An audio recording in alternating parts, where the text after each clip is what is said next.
The guards of the city arrived at the special ward for Ajin, armed with weapons.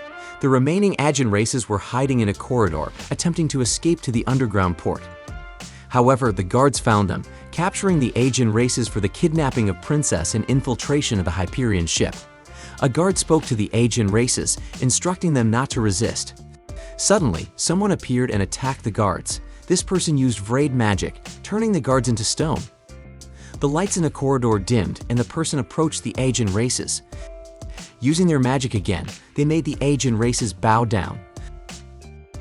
The person introduced themselves to the Ajin races as Zorbatus, the Demon King. He offered the Ajin races to become his underlings, and they accepted the offer. Using their magic once more, Zorbatus created an underground labyrinth. He instructed the Ajin races to make it their headquarters and to stop resisting the Empire. A cell phone rang, startling Zorbatus. He quickly left after answering the call. Celia stood by her room window, observing birds on the roof of the headquarters. These nocturnal creatures were known to appear around vampires. Celia went to Leo's room, opened the door, and was surprised to see a girl cleaning Leo's room. She rubbed her eyes and the girl disappeared. Not finding Leo in the room, Celia decided to look elsewhere.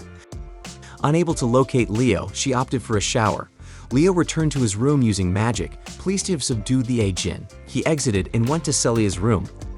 Upon reaching Celia's door, Leo was shocked. He accidentally saw Celia changing clothes. Regina, passing by, also witnessed the two of them. The three of them went to the dining room, consuming the food Regina had brought. Celia urged Leo to eat vegetables, but her words led Leo to ponder strange thoughts. Regina was irritated by the birds around their headquarters and suggested driving them away. The headquarters had earned a spooky reputation, with sightings of a large black dog and a wandering ghost girl. Celia then recounted the girl she encountered in Leo's room. The description of the girl surprised Leo. Leo got angry at Sherry for being careless. They then discussed the sparring they would engage in later against the Fenris team. Leo wanted to do his best to help Celia. Although Fenris was a strong team, they had stayed up all night planning and tried to be confident for victory. The sparring has begun and takes place in the forest.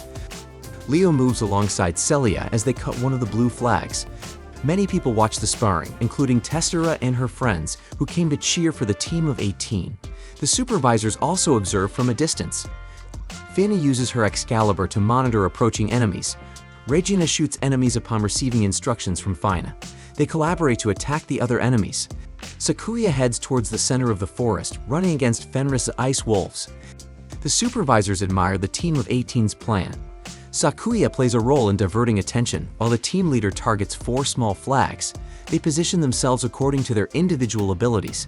However, if Sakuya fails to divert attention, they will fail.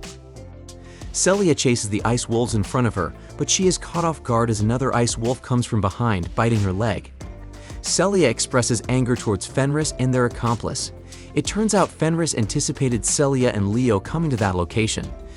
Celia complains that Fenris' attacks are different from before, suspecting that Fenris has changed their power level. Celia asks why Fenris is assigned to guard the small flags. Fenris replies that they want to settle things with Celia. Celia thanks them. Thanks to Fenris, Sakuya can advance without hindrance. However, Fenris has already anticipated this and knows Sakuya's weakness. Although Sakuya is skilled with a sword, she struggles against many enemies, particularly Fenris' ice wolves. Fenris has instructed 2 of their friends to target Celia's main flag. Fenris is confident that Fina and Regina will have difficulty dealing with their 2 friends. Leo praises Fenris, acknowledging their intelligence despite their bad traits. Fenris is confident that defeating Celia will secure their overall victory. They use the freezing fist technique, turning the ice wolf beside them into a boxing glove attached to Fenris' hand. Fenris instructs their female friend to deal with Leo. Celia worries about Leo, but he confidently states that he will fight the girl. Fenris attacks Celia, catching her off guard. They use Excalibur to strike Celia, who defends herself with her sword. Celia speculates that with Fenris and their friend here, there is no one protecting their main flag. Celia is determined to defeat Fenris and capture their main flag. However, Celia becomes distracted, allowing Fenris to attack her. She freezes Fenris' hand to a tree, but Fenris believes they have defeated Celia. Leo is facing Fenris' female friend. The girl uses arrows and shoots 3 of them towards Leo. However, Leo uses magic to create a shield, blocking the arrows. Now it's Leo's turn to attack the girl. He uses his shadow magic and attacks the girl's neck. The girl faints and falls. After winning, Leo cheers on Celia, who is stuck in a tree. Celia shouts at Fenris, stating that she cannot lose. She has admired and supported Fenris all this time. She exerts her strength and successfully breaks the ice restraining her hands. Fenris uses Excalibur to block Celia's sword. Fenris falls and then surrenders. Teresa and her friends are delighted that Celia managed to defeat Fenris. Leo praises Celia. The team of 18 successfully wins the sparring against the team of 11. One supervisor is upset with the team of 11. If only the team of 11 had directly targeted the enemy's main flag, they wouldn't have lost. One supervisor also praises the fight between the two teams. However, unfortunately, both teams are still naive in the battlefield. After the sparring, the team of 18 goes to the hot springs. Celia helps Leo shampoo his hair while he sits. Leo suggests that he can bathe on his own. The academy allows children under 10 to bathe with their guardians, so Celia insists that Leo bathe with her. Regina offers to scrub Sakuya's back. Sakuya refuses, but Regina still approaches Sakuya, touching his chest and teasing him. Celia and Leo join the others in the bath. They talk about their victory while soaking. Celia encourages them not to be complacent. If Fenris were not obsessed with Celia, they would have lost. Sakuya apologizes for falling for the enemy's tricks, but mentions that he also successfully defeated those who attacked their main flag. Celia encourages Sakuya not to be sad. Then, they join hands as a sign of victory. Regina urges Leo to come closer and join hands as well. Leo approaches and joins hands. They shout that they will fight together. In another place, there is a man holding a sword with many swords stuck in the ground. The man's name is Nephakis. He is the one who instructed Sharnak to make one of the swords a sacrifice for the Excalibur user. He plans to use these swords as sacrifices to resurrect a goddess. The team of 18 reported to the inspector after receiving a call. The surveillance base sent information about a suspicious location.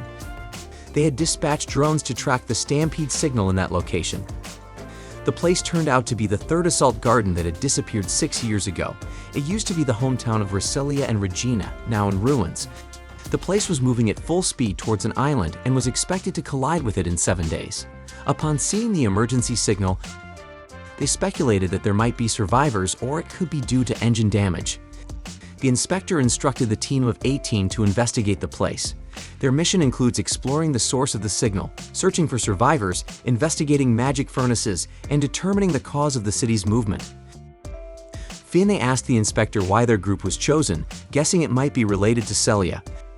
The inspector didn't deny Fina's statement but also believed that the team of 18 was very strong. Celia asked for permission from the inspector for Leo not to participate, but Leo refused. He insisted on joining as he was also a member of the team of 18. The inspector instructed the team of 18 to conduct the investigation as they would depart tomorrow morning. Before boarding the plane, Leo hid and talked to Blackus and Sherry. Leo explained the purpose of his departure. Blackus offered to protect the place they had turned into their kingdom. Leo told Sherry to come with him. Seeing Blackus, Leo was curious and asked about the necklace around his neck.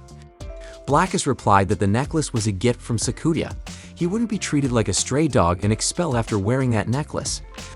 Leo was surprised that Blackus, a royal noble, would accept such treatment. They departed after all members boarded the plane. Finney sat in the pilot's seat and flew the plane above the clouds.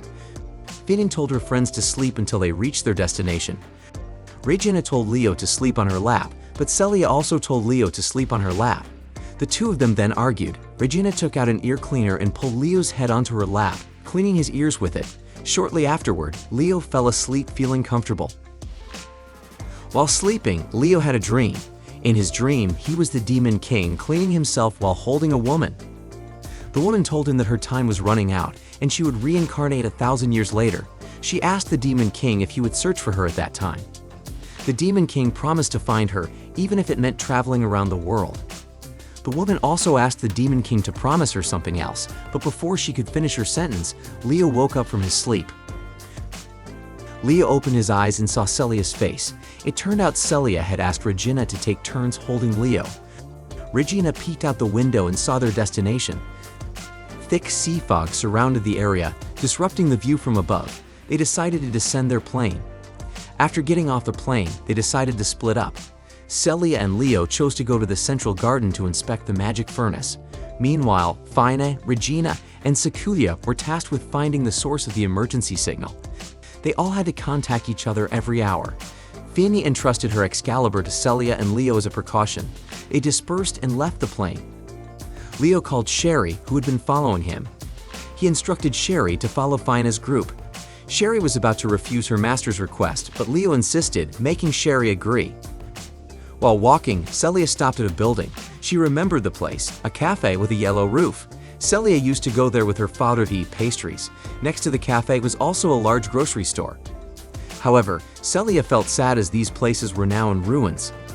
Suddenly, their void detection device beeped. They observed their surroundings and a laser attack targeted them. They dodged, but Celia fell. Another attack came, bringing down a pole that fell on Celia. Then, a winged creature that fired lasers appeared and approached the two of them.